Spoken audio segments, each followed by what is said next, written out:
यह महाभारत काल की घटना है, लगभग 5000 वर्ष पुरानी, जब भारत में कुरु वंश का शासन बहुचर्चित था। उन दिनों एक बालक था जिनका नाम एकलव्य था। वो निषाद राजा का पुत्र था। एकलव्य एक सुंदर गठीले बदन वाला एक होनहार बालक था और अपनी उम्र के बालकों से बहुत भिन्न था। छोटी उम्र से ही उसके स्वप्न थे, स्वयं के विचार थे, जिसके कारण सभी उससे प्रभावित थे। आइए जाने एकलव्य की कहानी के बारे में, पर उससे पहले हमारे चैनल को सब्सक्राइब करें और वीडियो को लाइक करें।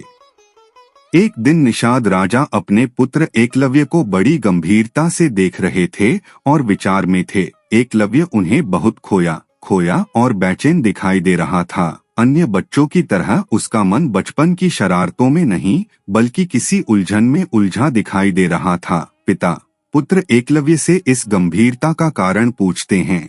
तब एकलव्य अपने दिल की बात अपने पिता से कहता है, पिताजी, मैं एक धनुर्धर बनना चाहता हूँ और इसकी शिक्षा मैं गुरु द्रोण से लेना चाहता हूँ। यह सुन पिता सोच में पड़ जाते हैं। उन्हें पता है कि गुरु द्रोण राजकुमारों को ही शिक्षित करते हैं, लेकिन एकलव्य के मुख पर धनुर्धर बनने की जो प्रबल इच्छा थी, उसके आगे पिता कुछ कह नहीं पाते और अपने पुत्र को गुरु द्रोण के पास जाने की आज्ञा दे देते हैं। एकलव्य बहुत उत्साह के साथ गुरुकुल की तरफ यात्रा शुरू करता है और कई तरह के स्वप्न और दृढ़ संकल्प मन में लिए वो गुरु द्रोण के गुरुकुल पहुंचता है। उस समय द्रोणाचार्य हस्तिनापुर के राजकुमारों को शिक्षित कर रहे थे।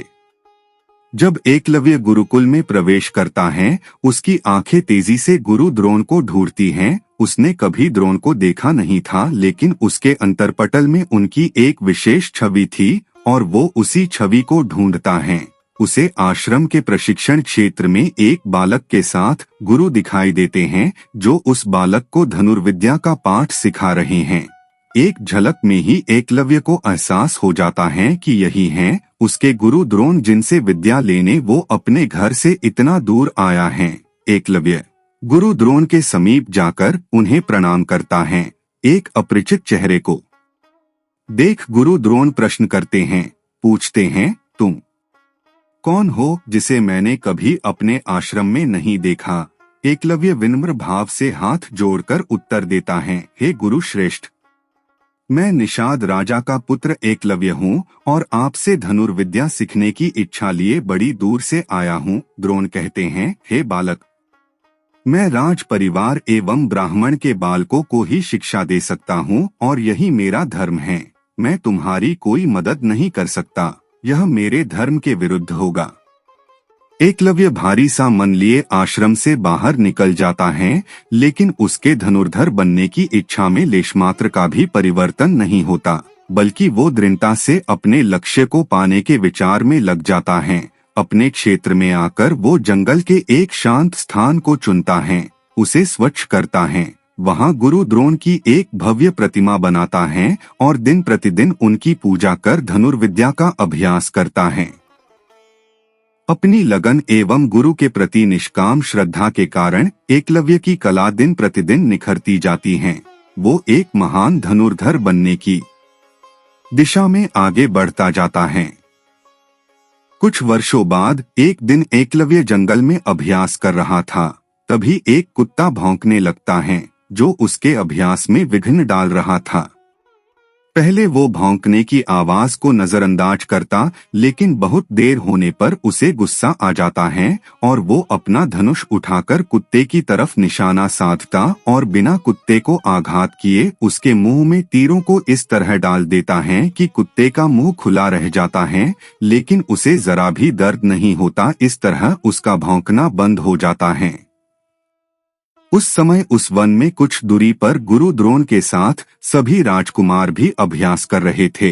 तब सभी की नजर उस कुत्ते पर पड़ती है, जिसे देख गुरु द्रोण आश्चर्यचकित रह जाते हैं और उनके मन में यह जिज्ञासा उठती है कि यह कौन महान धनुर्धर है जिसने इतने अच्छी तरह से इस कुत्ते का भौंकना बंद किया। द्रोण उससे मिलने की इच्छा प्रकट करते हैं और सभी के साथ वन में उस महान धनुर्धर की खोज में निकल पड़ते हैं।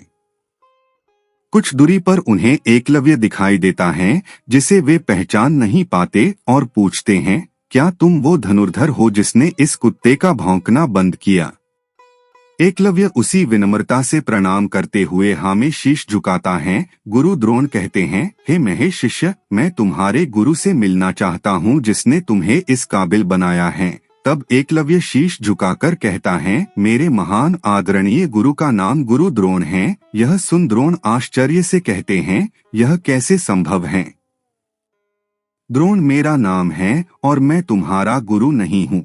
एकलव्य द्रोण को उनकी प्रतिमा दिखाता है और भूतकाल में हुई वो घटना याद दिलाता है। हे गुरुवर, मैं वही बालक हूँ जो आपसे शिक्षा ग्रहण की इच्छा लिए गुरुकुल में आया था। तब आपने मुझे ना कह दिया था, लेकिन मेरी इच्छा प्रबल थी, इसलिए मैंने आपकी प्रतिमा के सामने दिन प्रतिदिन आपको गुरु मानकर अभ्यास किया और एक धनुर्धारी बन सका। यह देख गुरु द्रोण के मन में बहुत खुशी होती है, लेकिन उनके अहम को आघात भी पहुंचता है, क्योंकि उन्होंने यह प्रण लिया था कि वो अर्जुन को श्रेष्ठ धनुर्धारी बनाएंगे और एकलव्य के होते यह संभव नहीं। गुरु द्रोण अपने इस अपमान को सहन नहीं कर पाते। तब गुरु द्रोण एकलव्य से कहते हैं, तुमने शिक्षा तो प्राप्त कर ली, पर क्या तुम जानते हो शिक्षा के बदले गुरु को गुरु दक्षिणा दी जाती है? क्या तुम मुझे गुरु दक्षिणा नहीं दोगे? यह सुन एकलव्य बहुत खुश होता है। उसके लिए तो यही बड़ी बात थी कि गुरु द्रोण ने उसे अपना शिष्य कहा और वो कह देता है, हे गुरुवर, यह मेरा धन्य भाग्य होगा अगर मैं आपको शिष्य के रूप में गुरु दक्षिणा दे सकूं। आप जो कहेंगे मैं आपको अवश्य दूंगा। द्रोण कहते हैं, एक बार सोच लो, अगर तुम ना दे सके तो तुम्हारी विद्या व्यर्थ हो जाएगी। एकलव्य कहता है, आप जो कहेंगे मैं प्राण देकर भी दूंगा। गुरु द्रोण बड़ी क्रूरता से कहते हैं, हे महान धनुर्धर, मुझे गुरु दक्षिणा में तुम्हारे दाहिने हाथ का अंगूठा चाहिए। जिसे सुन वहां खड़ा हर एक स्तब्ध रह जाता है, क्योंकि किसी धनुर्धारी से उसके दाहिने हाथ का अंगूठा मांगना मतलब उससे उसकी शिक्षा लेने के बराबर ही था। एकलव्य मुस्कुराते हुए अपने कमर में बंधे चाकू को निकालता है और बिना किसी विपदा के अपने दाहिने हाथ का अंगूठा काटकर अपने गुरु को गुरु दक्षिणा देता है। उसके ऐसा करते ही गुरु द्रोण को आत्मग्लानि होती है, लेकिन वो अपने प्रण के आगे निष्ठुर बन जाते हैं। गुरु द्रोण आगे बढ़कर एकलव्य के शीश पर हाथ रखते हैं और उसे आशीर्वाद देते हैं। पुत्र अंगूठा देने के बाद भी इतिहास के पन्नों में एक महान धनुर्धारी के रूप में तुम्हें जाना जाएगा। तुम्हारी कथा हर एक मनुष्य के मुख पर होगी जब कोई गुरु दक्षिणा एवं गुरु निष्ठा की बात कहेगा। इस तरह एकलव्य अपने संकल्प के कारण बिना गुरु के भी एक महान धनुर्धर बनता है और अपनी गुरु निष्ठा एवं गुरु दक्षिणा के लिए जाना जाता है। दोस्तों, आज के वीडियो में इतना ही। आशा करते हैं आपको यह वीडियो पसंद आया होगा।